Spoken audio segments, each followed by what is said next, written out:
গোবুরায়, গোবুরায়, আরে এই গোপুচন্দ্র, হুজুর। সবাই ঘুমানো হচ্ছে? না হুজুর, ওই একটু ঝিমুনি। থাক থাক, তোমরা শুধু ঘুমো আর আমি চিন্তায় মরি। কেন মহারাজ, আপনার কিসের চিন্তা? রাজ্যের সবকিছু দিব্যি ঠিকঠাক চলছে। হাহা, কি আগ্রহ! বলি, তোমাদের মাসে মাসে এত টাকা বেতন দিচ্ছি, তা কাজের কাজ তোমরা কি করছো? কেন মহারাজ, রাজ্যে তো কোনো সমস্যা নেই। তাহলে বলি, তোমরা কি কেউ কখনো ভেবে দেখেছো যে পৃথিবীতে পা রাখা মাত্র পায়ে ধুলা কেন লাগে? আমি ভেবে স্তম্ভিত যে আমারই দেশের ধুলা আমার পায়ে লাগছে। না না, এ তো হতে দেওয়া যাবে না। এর একটা প্রতিকার চাই। 7 দিন সময়, তা না হলে তোমাদের কারোর রক্ষা নেই। মহারাজ, আপনার পায়ে যদি ধুলা না লাগে, তাহলে আপনার পায়ের চরণ ধুলি পাবো কিভাবে? কথাটা তুমি মন্দ বলো, কিন্তু আগে ধুলা সমস্যার সমাধান করো, তারপরে পদ্ধতির কথাটা ভাবো। আর তাছাড়া আমার রাজসভায় তো ডিগ্রিধারী পণ্ডিত, বৈজ্ঞানিক, জ্ঞানী, গুণী আর অর্থমন্ত্রীর সংখ্যা নেহাত মন্দ নয়। তোমরা নিশ্চয়ই একটা না একটা পদ বের করবে। কি ঠিক বলিনি?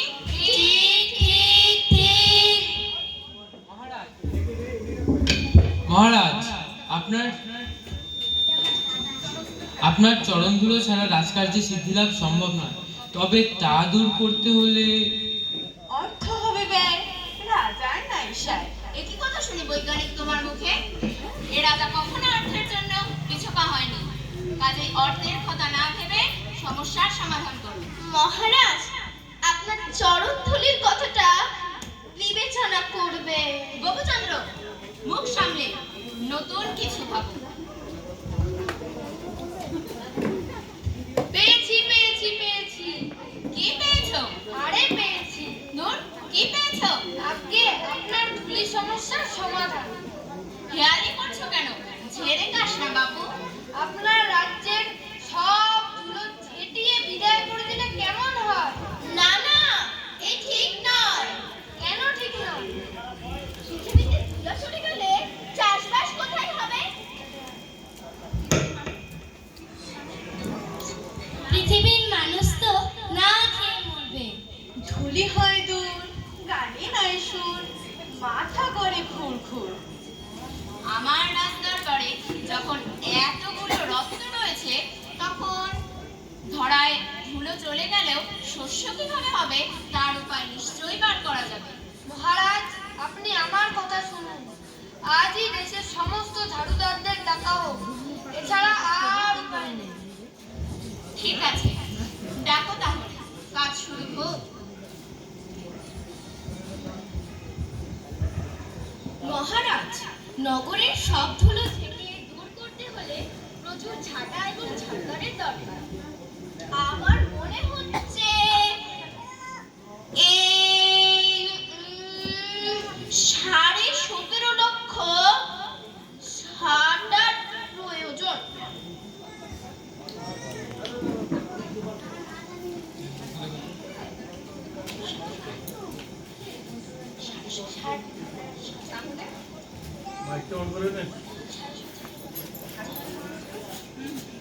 তাহলে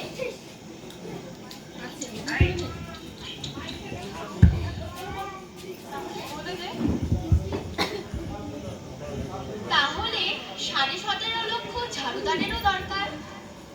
গোবচন্দ্র, কত অর্থ ব্যয় করতে হবে? আগে মোটে 1 লক্ষ স্বর্ণমুদ্রা। অর্থমন্ত্রী, তহবিল থেকে 1 লক্ষ স্বর্ণমুদ্রা বের করে আন। আজ্ঞে হুজুর।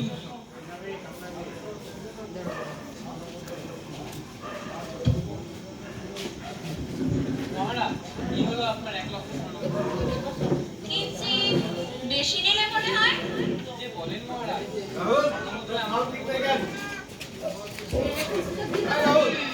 যাই হোক, কাজ শুরু হোক।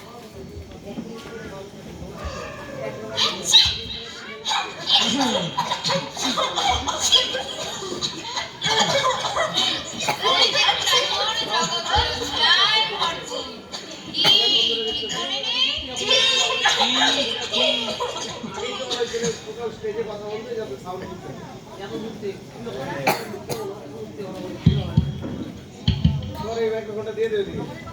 মহারাজ, নগরের কথা শুনেছেন?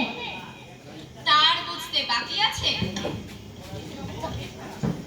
দেশের অবস্থা বেশ খারাপ, চারিদিক ধুলোই ধুলোময়, সবাই কেশে মরছে, বহু লোক চোখে দেখতে পারছে না। মহারাজ, যত শীঘ্র সম্ভব একটা কিছু করুন। তোমরা এর থেকে বাঁচার পথ বের করো।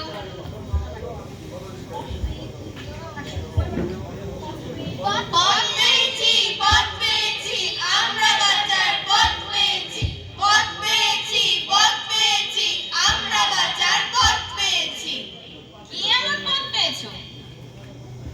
মহারাজ, তাহলে এবার দেশের সমস্ত বৃষ্টিওয়ালাদের ডাকা হোক, সব ধুলো ধুয়ে দিলেই তো হলো, নগর আবার ধুলোহীন। ব্যাপারটা কি অত সহজ হবে?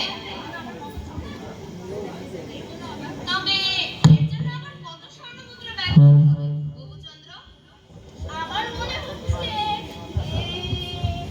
2 লক্ষ স্বর্ণমুদ্রা। অর্থমন্ত্রী, তহবিল থেকে 2 লক্ষ স্বর্ণমুদ্রা বের করে আনো। দেখো গুনতিতে যেন কোনো ভুল না হয়। কি যে বলেন মহারাজ, স্বর্ণমুদ্রায় আমার কি যে বলেন মহারাজ, স্বর্ণমুদ্রার গুণনে আমার খুব একটা ভুল হয় না, তবে এই মাঝে মধ্যে একটু গন্ডগোল হয়ে যায়। আরেকটা কথা মহারাজ, আমার 3 কুলে কেউ নেই, এই সংসারে শুধু আমি, আমার 2 গিন্নি এবং 10টি সন্তান। তবে বুঝতেই পারছেন যে স্বর্ণমুদ্রায় আমার কোনো লোভ নেই। বুঝতেই পারছি। তার বলতে যাই হোক, কাজ শুরু হোক। মহারাজ, এই হলো আপনার 2 লক্ষ স্বর্ণমুদ্রা।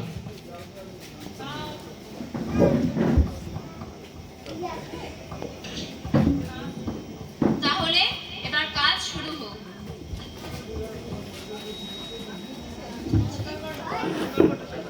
এমনি সব গাধা, ধুলারে বাড়ি করিয়া দিলে কাদা। কি ঠিক বলিনি? ঠিক, ঠিক, ঠিক।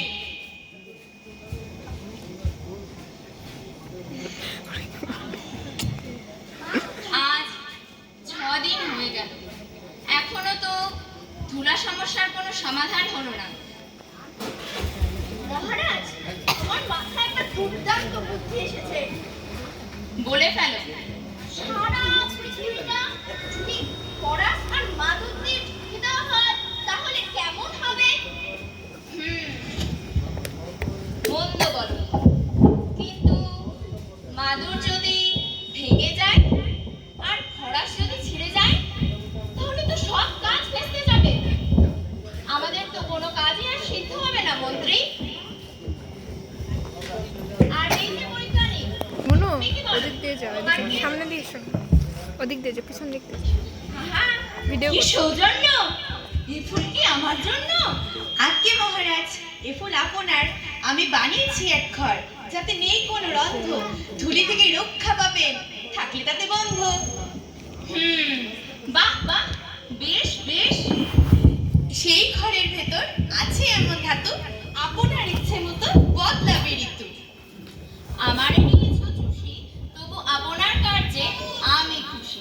কিন্তু মোর হতেছে মনে সন্দেহ, মাটির ভয়ে রাজ্য হবে মাটি, দিবসারাতি রহিলে আমি গন্ধ। কি ঠিক বলিনি? ঠিক, ঠিক, ঠিক। আজ 7ম দিন হয়ে গেল। আজ রাতের মধ্যেই একটা উপায় বের করতেই হবে, না হলে সবার মনে আছে তো? জ্ঞানী, তুমি কি বলো? তোমার কি যুক্তি? মহারাজ, মনে হচ্ছে এবারের বুদ্ধিটা কাজে লাগবে। শুনি তাহলে।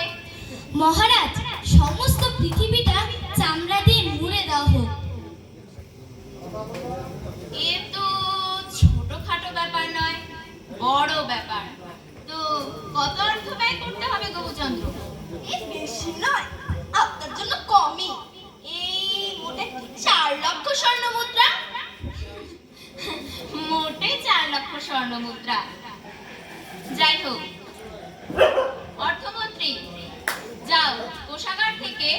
4 লক্ষ স্বর্ণ মুদ্রা বের করে আনো। মহারাজ, এই হলো আপনার 4 লক্ষ স্বর্ণ মুদ্রা।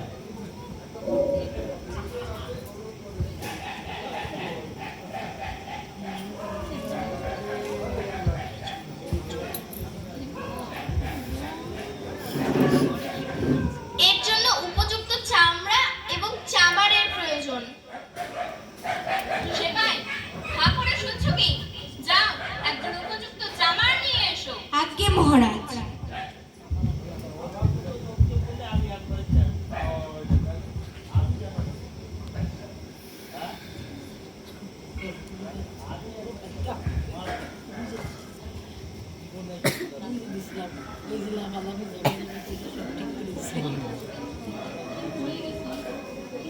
অর্থমন্ত্রী, সিন্ধুক থেকে লোভ সংবরণ করে মুদ্রা নিয়ে এসো।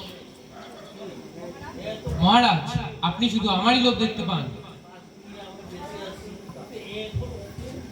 মহারাজ, এই সেই চামার, অনেক কষ্টে একে পেয়েছি। উদর পিণ্ডি বুদর ঘরে চাপাওনি তো? তোমাদের যা কাজ কারবার, কাকে আনতে কাকে ধরে এনেছো কে জানে। আসতে পারি? আমি আপনারই অপেক্ষায়। তা আপনি আমার ঝুলা সমস্যার কথা জানেন তো? আজ্ঞে মহারাজ। আমার রাজদরবারের তো সবাই 7 দিন ধরেও সেই কাজটি করতে পারলো না।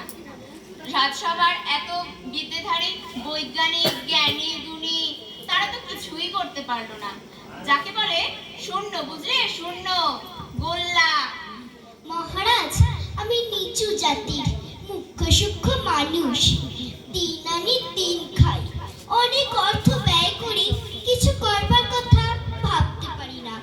তবে আমার বুদ্ধিতে যতটুকু বুঝেছি, কি বুঝেছেন?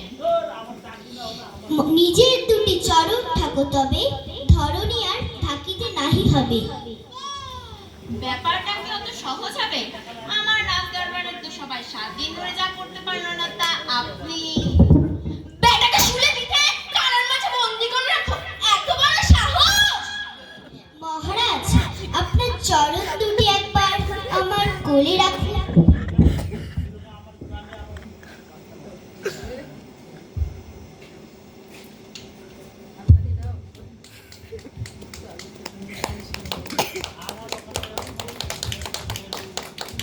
বাহ বাহ, বেশ বেশ।